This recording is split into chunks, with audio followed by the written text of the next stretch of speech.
ನಮಸ್ಕಾರ ವೀಕ್ಷಕರೇ, ನ್ಯಾಷನಲ್ ಟಿವಿಗೆ ಸ್ವಾಗತ. ನಾನು ಸ್ವಾತಿ ಸಾಲ್ಯನ್.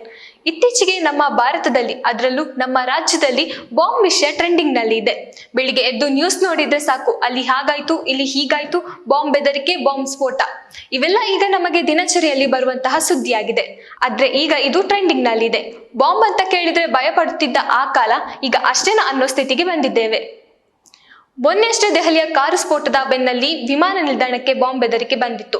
ಆದ್ರೆ ಈ ತನಿಖೆ ಎಲ್ಲಿ ತನಕ ಬಂತು ಅನ್ನೋ ಮಾಹಿತಿ ಇನ್ನೂ ಕೂಡ ಸಿಕ್ಕಿಲ್ಲ. ಆದ್ರೆ ಅಂಥದ್ದೇ ಮತ್ತೊಂದು ಘಟನೆ ಬೆಳಕಿಗೆ ಬಂದಿದೆ. ಈ ಒಂದು ಸುದ್ದಿ ಇಡೀ ಬೆಂಗಳೂರಿಗರನ್ನೇ ಬೆಚ್ಚಿ ಬೀಳಿಸಿದೆ.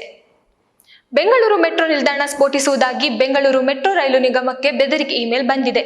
ನವೆಂಬರ್ 14ರ ರಾತ್ರಿ ಬಂದ ಈ ಇಮೇಲ್ನಲ್ಲಿ ಮೆಟ್ರೋ ಸಿಬ್ಬಂದಿಯಾಗಿರುವ ತನ್ನ ಮಾಜಿ ಪತ್ನಿಗೆ ಕಿರುಕುಳ ನೀಡಿದರೆ ಮೆಟ್ರೋ ಬ್ಲಾಸ್ಟ್ ಮಾಡುವುದಾಗಿ ವ್ಯಕ್ತಿ ಬೆದರಿಸಿದ್ದಾನೆ.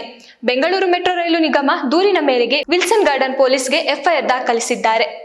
ಬೆಂಗಳೂರಿನ ಮೆಟ್ರೋ ನಿಲ್ದಾಣವನ್ನ ಸ್ಫೋಟಿಸುವುದಾಗಿ ಬಂದಿರುವ ಬೆದರಿಕೆ ಇಮೇಲ್ ಬೆಂಗಳೂರು ಮೆಟ್ರೋ ರೈಲು ನಿಗಮಕ್ಕೆ ಆತಂಕ ಸೃಷ್ಟಿಸಿದೆ.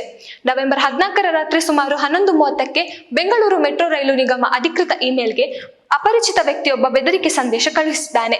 ವ್ಯಕ್ತಿ ತಾನು ಕಳುಹಿಸಿದ ಇಮೇಲ್ನಲ್ಲಿ ತನ್ನ ವಿಚ್ಛೇದಿತ ಪತ್ನಿಗೆ ಡ್ಯೂಟಿ ನಂತರ ಮಾನಸಿಕ ಕಿರುಕುಳ ನೀಡಿದರೆ ಮೆಟ್ರೋ ನಿಲ್ದಾಣ ಬ್ಲಾಸ್ಟ್ ಮಾಡುತ್ತೇನೆಂದು ಬರೆದಿದ್ದಾನೆ. ಇಮೇಲ್ನಲ್ಲಿ ಮೆಟ್ರೋ ಸಿಬ್ಬಂದಿಯಾದ ತನ್ನ ವಿಚ್ಛೇದಿತ ಪತ್ನಿಗೆ ಡ್ಯೂಟಿ ನಂತರ ಮಾನಸಿಕ ಕಿರುಕುಳ ನೀಡುತ್ತಿದ್ದಾರೆ ಎಂದು ಆರೋಪಿಸಿ, ನಿಮ್ಮ ಮೆಟ್ರೋ ನಿಲ್ದಾಣ ಬ್ಲಾಸ್ಟ್ ಮಾಡಬೇಕಾಗುತ್ತದೆ, ನಾನು ಉಗ್ರಗಾಮಿಯಂತೆ, ಅದರಲ್ಲೂ ಕನ್ನಡಿಗರ ವಿರುದ್ಧ ಎಂದು ಬೆದರಿಕೆ ಹಾಕಲಾಗಿದೆ. ಮೇಲ್ ಪರಿಶೀಲಿಸಿದ ಬಳಿಕ ಬೆಂಗಳೂರು ಮೆಟ್ರೋ ರೈಲು ನಿಗಮಕ್ಕೆ ಅಧಿಕಾರಿ ತಕ್ಷಣವೇ ವಿಲ್ಸನ್ ಗಾರ್ಡನ್ ಪೊಲೀಸ್ ಠಾಣೆಗೆ ದೂರು ದಾಖಲಿಸಿದ್ದಾರೆ. ದೂರು ಆಧರಿಸಿ ಪೊಲೀಸರು ಎಫ್ಐಆರ್ ಅನ್ನ ದಾಖಲಿಸಿಕೊಂಡಿದ್ದಾರೆ.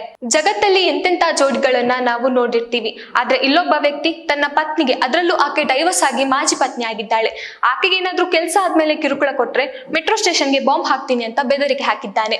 ಆದ್ರೆ ಇಲ್ಲಿ ಆತನ ಪ್ರೀತಿ ಅಥವಾ ಹುಚ್ಚುತನಕ್ಕೆ ಏನ್ ಹೇಳ್ಬೇಕೋ ಗೊತ್ತಾಗ್ತಿಲ್ಲ. ಇನ್ನಷ್ಟು ಸುದ್ದಿಗಳಿಗಾಗಿ ನೋಡ್ತಾ ಇರಿ ನ್ಯಾಷನಲ್ ಟಿವಿ. ಧನ್ಯವಾದಗಳು.